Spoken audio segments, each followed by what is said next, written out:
बचपन से हमारी सबकी ये प्रोग्रामिंग करी गई है, बचपन से ही, कंपटीशन की और कंपैरिजन की। स्कूल में कंपटीशन, घर में कंपटीशन, भाई बहन का आपस में कंपटीशन। वो बहुत अच्छा है पढ़ाई में, तू बिल्कुल बेकार है। वो कितना अच्छा खेलता है, तू क्यों नहीं खेल पाता। वो कितना अच्छा दिखता है, तू इतनी अच्छी क्यों नहीं दिखती। कंपटीशन एंड कंपैरिजंस, इससे हुआ क्या, हमारे माइंड की प्रोग्रामिंग हो गई। हम चाह करके भी इस दुनिया को बिना किसी कंपटीशन के, बिना अपने आप को किसी और से कंपेयर किए देख ही नहीं सकते। या तो हम किसी को अपने से कंपेयर करेंगे, उसको अपने से ऊपर बिठा देंगे, या उसको अपने से नीचे गिरा देंगे। इस प्रोग्रामिंग को अगर तोड़ना है तो एक सवाल को बीच में लगाना ही होगा, उसके बिना ये प्रोग्रामिंग नहीं टूट सकती। आप ऑटो पायलट पे चलते ही चले जाओगे, फंसते ही चले जाओगे, आपको समझ ही नहीं आएगा कि मेरी प्रॉब्लम्स की जड़ क्या है। आपके पास में एक छोटी गाड़ी है, आपने देखा कि आपका जो पड़ोसी है उसके पास में भी छोटी गाड़ी थी, अब वो एक बड़ी गाड़ी ले आया। आपके पास में सेंट्रो है, वो होंडा सिटी ले आया। आपका बहुत खास दोस्त है, वो भी इंजीनियर है, आप भी इंजीनियर हो, दोनों एक तरह का काम करते हैं। अब जब भी आप उसकी गाड़ी को देखोगे तो क्या होगा, कंपैरिजन आएगा कि उसके पास में ये है, मेरे पास में ये नहीं है। तो आपके अंदर एक डिजायर उठेगा उस लेवल पे, बल्कि डिजायर नहीं, सबसे पहले एक विश उठेगी कि काश मेरे पास भी एक ऐसी बड़ी गाड़ी हो।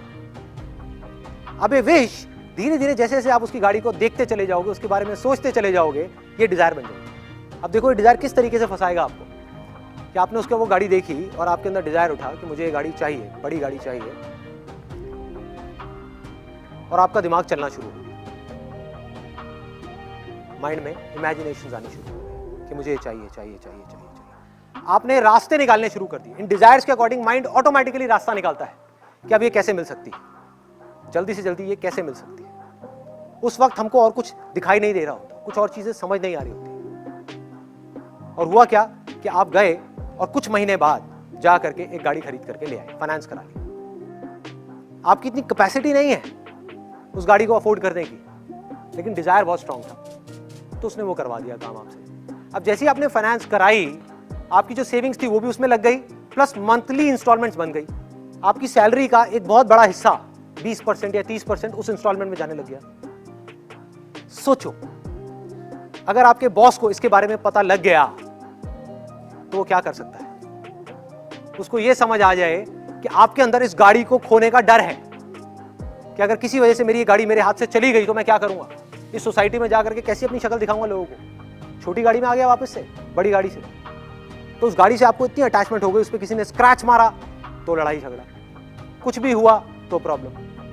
हम चिपकते ही चले जा रहे हैं उस गाड़ी से, और उस चिपकने की वजह से क्या हुआ, उस डिजायर की वजह से क्या हुआ, अब आप पूरे के पूरे ट्रैप में फंसते चले जाओ। ये मैंने एक गाड़ी का एग्जांपल लिया है, ऐसे और बहुत सारे एग्जांपल्स हैं। और हुआ क्या कि जैसे उस बॉस को ये समझ आया कि अब आप इस नौकरी को छोड़ना अफोर्ड नहीं कर सकते, अगर आपने छोड़ी तो आपकी इंस्टॉलमेंट्स इतनी ज्यादा है इस गाड़ी की, क्या प्रॉब्लम में आ जाओगे। तो अब वो बॉस क्या बोलेगा आपको कि आपको डेली 2 से 3 घंटा ओवर टाइम करना है।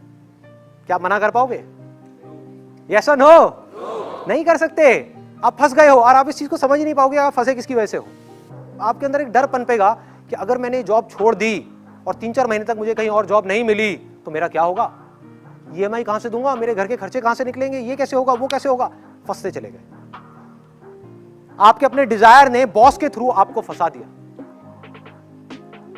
और उसके बाद में जैसे जैसे आप आगे बढ़ते चले जाओगे, वहां पर जितना आपका टॉर्चर होगा, वो टॉर्चर आकर के आप कहां निकालोगे, अपने घर पे, अपनी फैमिली पर गुस्सा करोगे। तुम्हें पता नहीं है मेरे पे कितना प्रेशर है, मेरे पे कितना स्ट्रेस है। इस स्ट्रेस को क्रिएट किसने किया? जहां आपके डिजायर्स की वजह से आपने अपनी चादर से ज्यादा पैर फैलाए, प्रॉब्लम शुरू। अब सोचो इसमें करना क्या है, इस सिचुएशन से कैसे निकल सकते हैं। कि जिस वक्त हमारे अंदर ये डिजायर उठे कि मुझे भी ये बड़ी गाड़ी चाहिए या कुछ भी चाहिए, तो अपने आप से रुक करके पूछना है, क्या सच में मुझे चाहिए, या सिर्फ कंपैरिजन की वजह से, कंपटीशन की वजह से मैं अननेसेसरी अपने ऊपर एक प्रेशर क्रिएट कर रहा हूं। Do I really need it? जहां आपने सवाल पूछा, आप इस पूरी की पूरी प्रॉब्लम से 1 सेकंड में बाहर आ गए।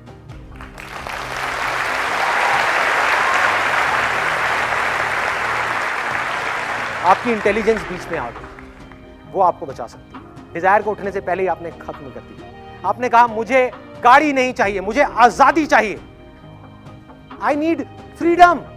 कि अगर मुझे उस जॉब में मजा नहीं आ रहा और मुझे लात मारनी पड़े उस जॉब को, तो मैं 1 सेकंड भी ना लगाऊं, लात मार दूं। मुझे एक स्ट्रेस फ्री लाइफ चाहिए, मुझे एक टेंशन फ्री लाइफ चाहिए, इन सब में कोई ट्रैप नहीं है। जहां हम चीजों से जाकर के जुड़ गए वहां पे ट्रैप ही ट्रैप है, सारी की सारी प्रॉब्लम्स है। करना क्या है उस सिचुएशन में? उस गाड़ी को छोड़ना है। क्या प्रॉब्लम है? गलती कर दी, गाड़ी ले ली बड़ी, बेच दो, छोटी गाड़ी ले लो, सारी प्रॉब्लम सॉल्व। लेकिन हमारा दिमाग कभी इस डायरेक्शन में जाएगा ही नहीं। सारा का सारा जो खेल है वो मन का है। मन है प्रॉब्लम। लोग कर क्या रहे हैं? अपने मन की सुन रहे हैं, मन से प्यार कर रहे हैं, भगवान से डर रहे हैं। करना क्या है? इसका उल्टा, भगवान से प्यार करना है और मन से डरना है।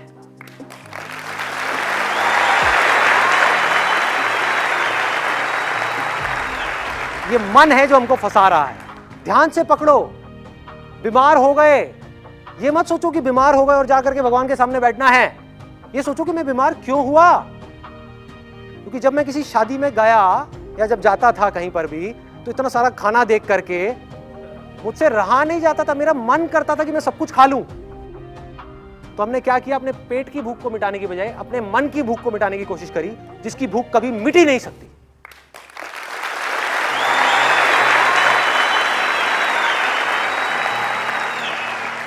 खाते रहे खाते रहे खाते रहे, जा करके हॉस्पिटल में पहुंच गए। अब भगवान को बोल रहे हैं, भगवान तूने ये क्या कर दिया। अरे वो भी हंसता होगा, वो कहता होगा भाई कर क्या रहा है तू, देख तो सही तेरा मन तुझसे क्या करवा रहा है। इस मन को वश में करना है। मन क्या है? डिजायर्स और अटैचमेंट्स, दैट्स इट। आप खुद एक चीज से या एक सिचुएशन से या एक इंसान से अटैच हो जाते हो, जहां आप उसके साथ में चिपक गए तो क्या होगा? उसका सुख दुख आपका सुख दुख बन गया। वो मिला तो खुश, नहीं मिला तो परेशान। किसने कहा है चिपकने के लिए? फॉर एग्जाम्पल, अगर आपको उठा करके आपकी गाड़ी की वजह से आपके बॉस ने एक पिंजरे में डाल दिया, पिंजरा ही हो गया ना, कि ना आप उस जॉब में मजा आ रहा है आपको, ना उसको छोड़ सकते हो ना कर सकते हो। बेमन के किसी काम को करोगे तो क्या तरक्की करोगे उसमें? कहां आगे बढ़ोगे? काम का असर किस पे आएगा? रिलेशनशिप्स पे आएगा। सब कुछ जुड़ा हुआ है और हम फंसते ही चले जाएंगे। हमें बनने के डिजायर्स पैदा करने हैं कि मुझे कुछ बनना है, जो भी मैं आज हूं उससे बेटर बनना है। मैं एक पेंटर हूं तो मुझे एक बेटर पेंटर बनना है, मुझे और चाहिए। ये खतरनाक डिजायर है।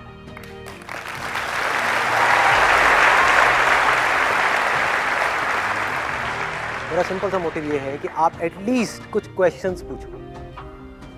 साइंस क्या है? It's all about questioning. अगर एक सवाल नहीं होता तो आज साइंस नहीं होती।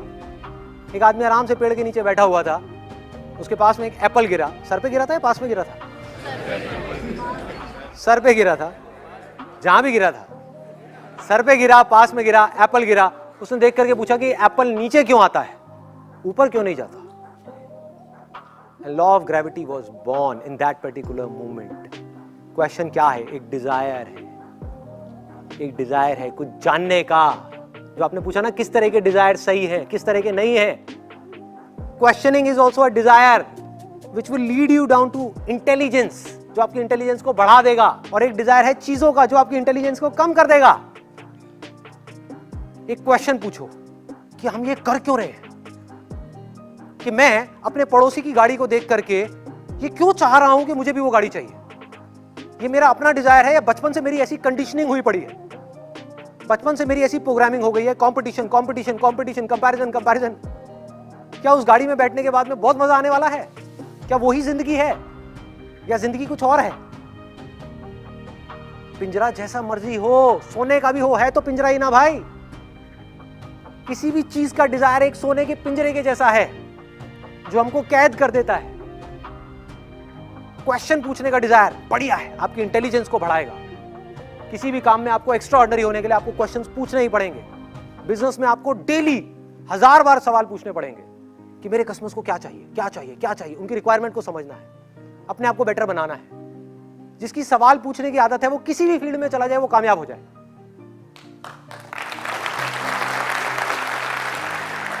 उसको कोई रोक नहीं सकता। सपोजिंगली 2 इंजीनियर्स हैं आईआईटी के अंदर, एक है जो सिर्फ रट्टा मार रहा है, एक है जो इस फंडे को समझ रहा है। जिसको फंडा समझ आ गया वो किसी भी प्रॉब्लम को सॉल्व कर सकता है, लेकिन जिसने रट्टा मारा वो सिर्फ एक ही प्रॉब्लम को सॉल्व कर सकता है। जिसने रट्टा मारा उसका दिमाग ऐसे है, घोड़े की तरह। जिसने बेसिक्स को समझ लिया वो कुछ भी कर सकता है।